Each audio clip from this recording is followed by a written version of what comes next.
Welcome back to News You Missed, the show that makes you smarter in 20 minutes than CNN could in an entire election cycle. Hello everybody, and today is Wednesday the 24th of September 2025, and wow, what a big day yesterday was in the UN when President Trump spoke, and dare I say it, the events that happened before it.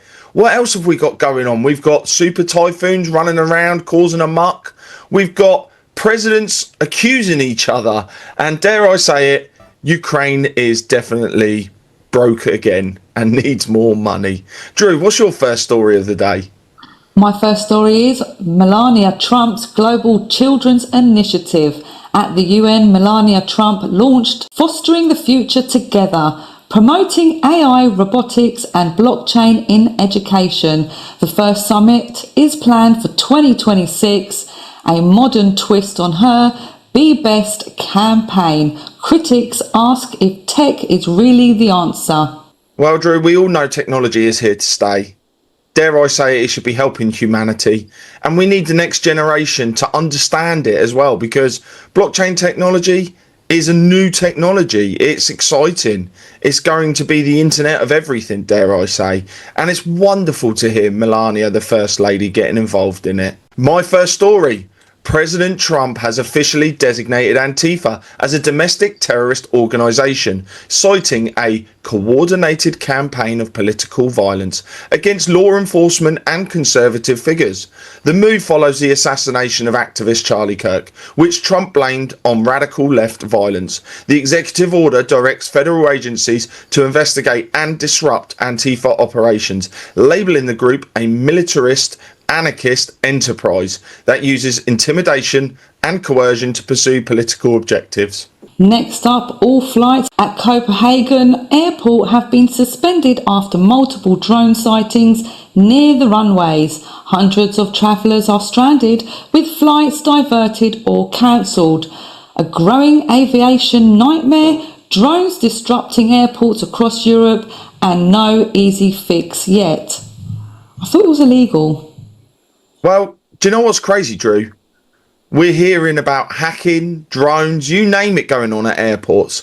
For some reason, why is attacking airports the big thing that hackers want? What happened to them just wanting money these days? So, yeah, it's quite a strange story going on at the moment over there. We're going to keep a close eye on that. My next story. President Trump has sharply criticised Western Europe's migration policies, telling the UN General Assembly that uncontrolled borders and what he called suicidal energy ideas could be the death of Europe. He described migration as the #1 political issue of our time, accusing European leaders of failing to act due to political correctness.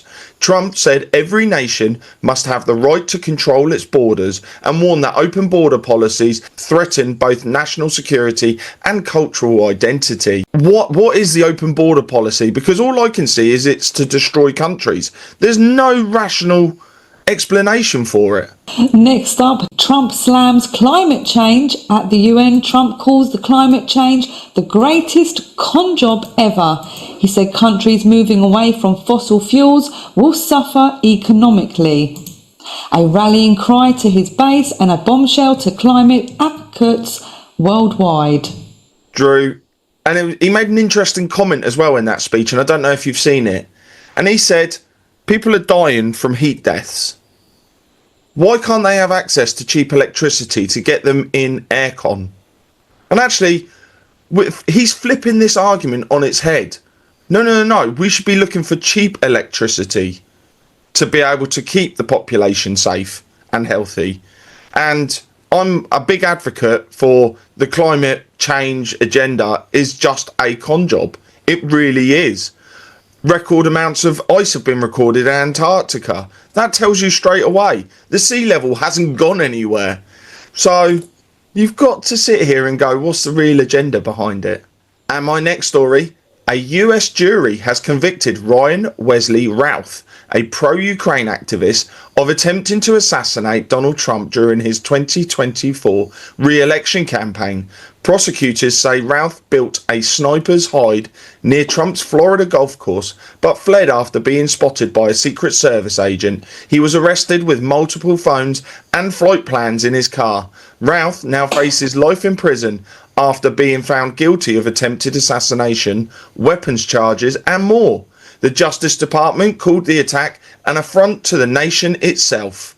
Next up, in London, a major fire tore through flats in Enfield, hospitalising 3 children and displacing dozens of families. Arson is suspected. Renewed anger over housing safety standards years after the Grenfell tragedy. Well, something else that's come out from the UN Assembly, Ukraine has acknowledged it needs far more international funding to stay afloat. After talks with the IMF, Kiev has raised its estimate to $65 billion over the next 2 years to finance the war with Russia and keep its economy running. Much of Ukraine's budget is spent on the military, while Western aid also covers pensions and public wages. With US support dwindling, the EU is now the main backer, planning to use profits from frozen Russian assets to help bridge the gap. Well, it's looking like they're not just using the profits, they're actually starting to dip into the principal now.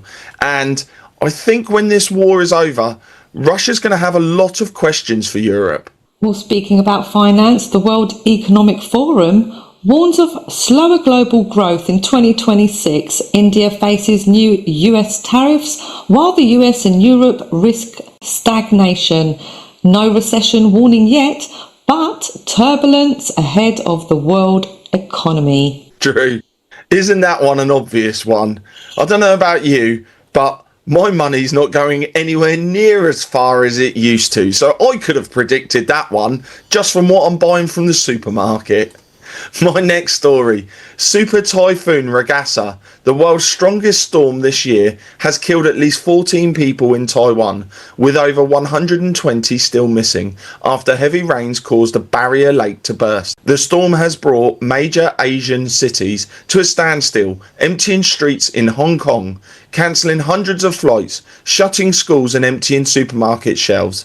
In China's Guangdong province, nearly 1.9 million people have been evacuated. Ragasa, with winds reaching 230 kilometers per hour, continues to batter the region as authorities brace for further impacts. And my last story of the day. Trump's autism claim backlash. Trump's remarks on Tylenol and autism drew condemnation from the WHO and European Medicines Agency. Health experts call it misinformation, but the controversy has already gone global. Do you know what, Drew? This is an interesting one because I think what he's done more than anything is raise awareness, get people talking about this, because autism is skyrocketing and no one is coming forward with answers. So somebody's got to stick their head above the parapet and go, let's look at this. And, well, guess what? We're starting to find things out now, which is fantastic because, you know, we have many chats about this and it's something that isn't reducing. It's only getting worse. Do you know what I think about, Paul? I think about the fact that when the generations have gone, our generation are unalived, and there's so many autistic children that are turning into adults, and you're going to have a world full of autistic adults, and now they can be easily controlled. And I will leave it as that and let your imagination think the rest, but that's my intake on that. Yeah, I think you're absolutely right there, Drew. And my final story of the day, and this is one that's gone under the radar. President Putin has granted citizenship to Tara Reid, a former US Senate aide. Reid accused Joe Biden of sexual assault in the 1990s, an allegation the president has denied. She moved to Moscow in 2023, saying she feared for her safety after repeating her claims during Biden's re-election campaign. Reid thanked Russian officials for supporting her asylum bid and said she felt relief at becoming a citizen. She now joins other high-profile Westerners, including Edward Snowden and Steven Seagal, who were also granted Russian citizenship. Maybe that's the place to be. Who knows, Drew, but I hear their economy's doing rather well and their streets are pretty clean these days. So who knows? I'm packing. Well, everybody, that was the news you missed on Wednesday, the 24th of September, 2025. Don't forget to join us all over on charlieward.com, where you can sign up for the Insiders Club. Join us live every Wednesday and Saturday. Talk to us about what is going on out there that, dare I say it, you're not allowed to talk about because of political correctness, censorship, you name it. But that is a place where you can come and find out what's going on. And all that's left for me to say is take care, God bless, and see you all soon. Bye now. Bye bye.